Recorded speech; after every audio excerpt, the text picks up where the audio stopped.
Om Swastiastu, Om Mawijenamastu, Nama Sidam. Halo semuanya, selamat pagi. Sebelumnya perkenalkan, nama saya Imade Wahyu Aryawan dari Universitas Hinu Negeri Gusti Bagus Sugriwo Denpasar, dan dari jurusan Pendidikan Guru Sekolah Dasar.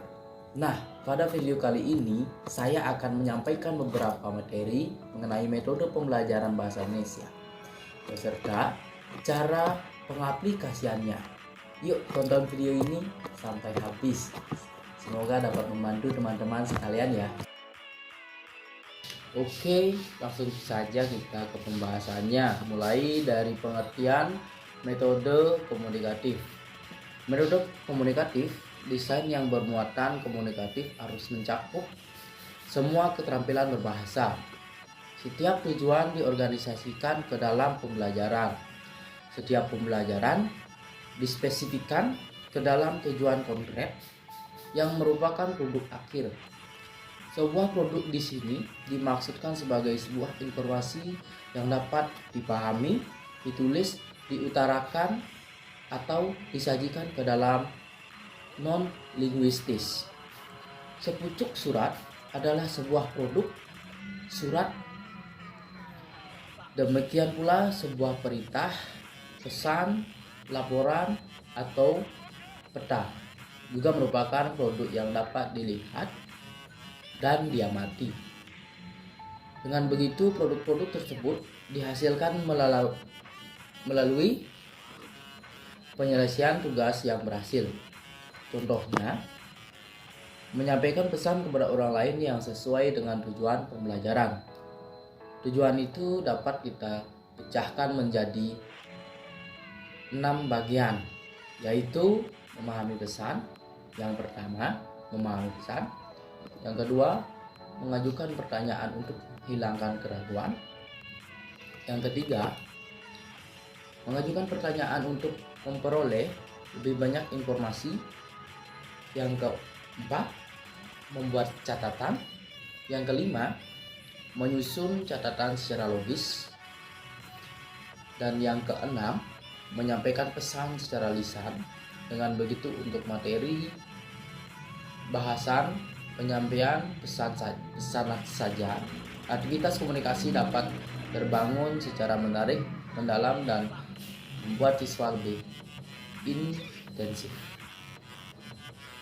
Tujuan penerapan metode pendekatan komunikatif di SD adalah agar siswa mampu berkomunikasi dan mampu menggunakan bahasa secara baik,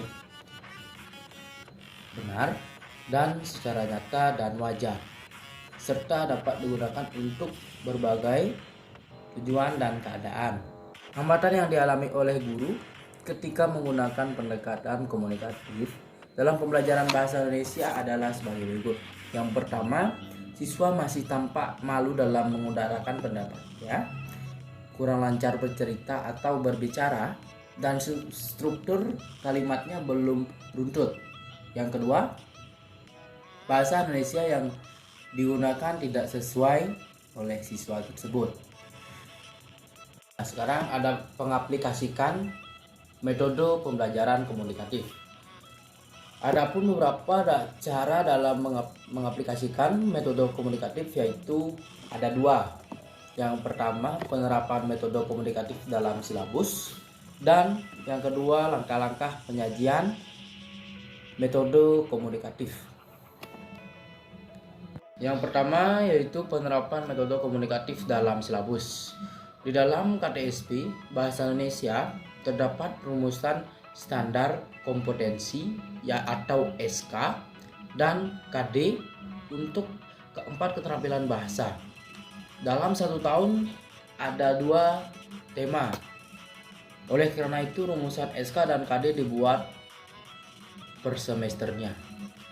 Pada kompetensi belajar mengajar ditekankan pada aktif berkomunikasi dan diskusi. Yang kedua, langkah-langkah penyajian salah satu proses belajar mengajar dalam PK dilukiskan oleh Vino Ciaro dan Brumfield sebagai berikut,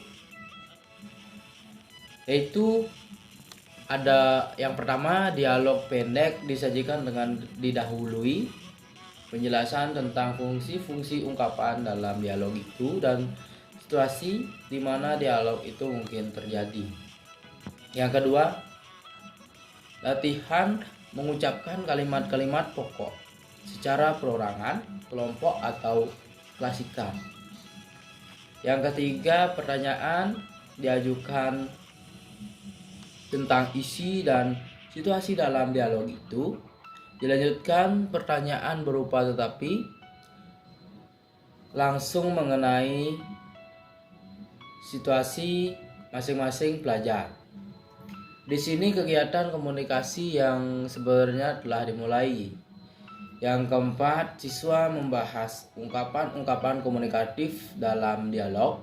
Yang kelima, siswa diharapkan menarik sendiri kesimpulan tentang aturan tata busana yang termuat dalam dialog tersebut.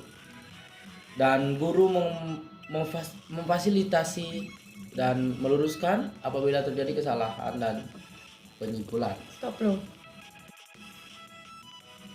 Latihan mengucapkan kalimat-kalimat pokok secara perorangan, kelompok atau klasikal. Yang ketiga, pertanyaan diajukan tentang isi dan situasi dalam dialog itu.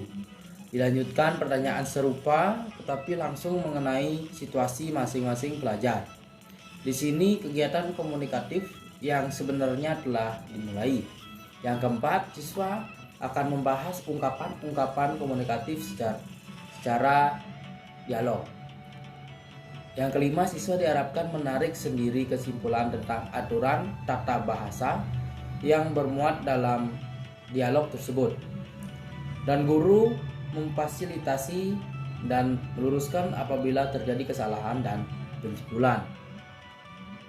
Yang keenam, pelajar melakukan kegiatan menafsirkan dan menyatakan suatu maksud dari latihan komunikasi yang lebih bebas dan tidak sepenuhnya berstruktur. Dan yang terakhir, yang ketujuh, pengajar melakukan evaluasi dengan pengambilan sampel dari penampilan pelajar dalam kegiatan komunikasi bebas. Nah, dari semua pemaparan materi dari metode pembelajaran bahasa Indonesia dan salah satu jenis metode komunikatif dalam pembelajaran metode bahasa Indonesia, sekarang kesimpulannya yaitu metode komunikatif merupakan metode modifikasi dari metode gramatika terjemah. Penekanan pada metode ini bukan hanya pada segi ingat pada hafalan, tetapi juga kepandaian berbicara. Berbicara yang dimaksud dalam metode ini yakni mengedepankan berbicara dua arah secara efektif serta mampu dalam melafaikan pembicaraan tersebut secara fasih.